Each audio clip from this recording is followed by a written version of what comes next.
مرحبا. كيفك يا صديقي؟ أنا الحمد لله تمام. أنت كيفك؟ تمام، نحمد الله. مبسوط بحياتك يا أخي؟ لا أكيد مالي مبسوط. طيب ليش يا أخي؟ اسمع لأني أنا واحد من العالم اللي تغرب من أرضه وعن أهله وناسه وحارته وجيرانه ورفقاته وعاداته وسهراته وأكلاته وشرباته ومياته. لك أوه كلها صار معك يا أخي. لك ليش؟ ليش أنا شو قلت لك؟ لسه ما قلت لك إنه كل يوم في 100 شهيد عم يموت بالبلد، وأطفال عم تروح شهر، نسوان عم تموت طريق وقهر، ورجال عم تموت بالسجن. والدم صاير للركب، يلي بيموت من الرعبة ويلي بيجن ويلي بينصرع من صوت المدفعية والهاوي ويلي. لك والله صفيان البلد مثل اللعبة كان هجوم يرد الهجوم، ضروب يرد الضرب. لك ايه يا أخي، وأكثر وخير اللي خلق نحن الشعب اللي صفيان رايح بين الرجلين، اللي صفيان معرفان راسم على الإجرين، اللي عم يقتل الدور النمو.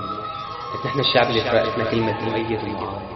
يلي لك ما راح أحكي أكثر من هيك، لأن كل العالم صارت تعرف كل شيء ومين أنا.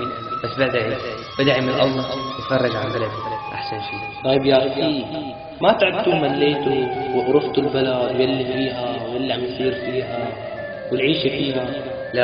لا يا رفيق، صح تعبنا وملينا، بس بلدنا بتضل بلدنا. مستحيل نفكر نكرهها أو نمل منها، لأنه هي اللي ربتنا وحمتنا وظلت معنا من وقت خلقنا. ما فينا نتخلى عن بلدنا ونقول خلص ما عاد بدنا ياكل. أول محنة لإلها وأصعب محنة يا رفيق.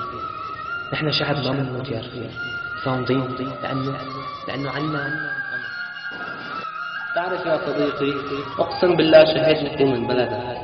عقد ما عم شوف عالم بتحبها عن جد مثلها وأمثالها هيك كثير، بس في عالم عم تفكر بحالها وبس. بس يا صديقي، إن شاء الله ترجع على بلدها وأحسن من أول، وإن شاء الله أكون أنا معك. تسلم يا رفيق، الله يسمع منا ويحنن كل القلوب على بعض. أكيد عرفتوا أنا الشاب السوري وأفتخر. حبيت